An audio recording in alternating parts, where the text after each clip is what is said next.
back on something and go, wow, I had that totally wrong. Yeah, I recently, to be so honest with you, God's been working on this in my own heart recently. I think back to high school when there was some stuff in my life I was struggling with really hard, some sin that I was just losing to time and time again. Have you ever been there?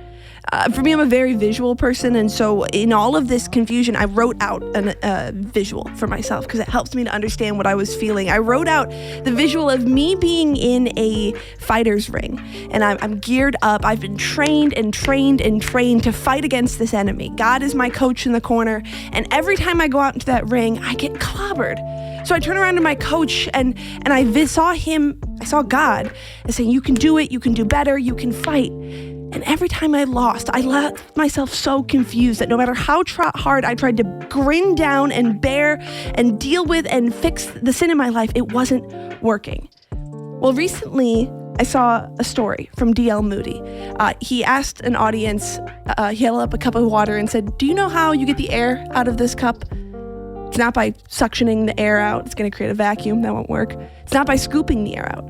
It's by pouring water into the cup. Check out what Acts 1:8 says. It says, but you will receive power when the Holy Spirit comes upon you. My friend, if you're like me, where you want to fight against sin and you're struggling to do so and you're confused on why, it's not because God keeps sending you out into that ring saying, do better. He's saying, come back here. Let me be your fighter. I am the one who has victory. If we focus on getting rid of the air, we're going to lose. When we let ourselves focus on being filled by the Holy Spirit, that is when we have victory. The victory is not up to you, my friend. It's not up to me.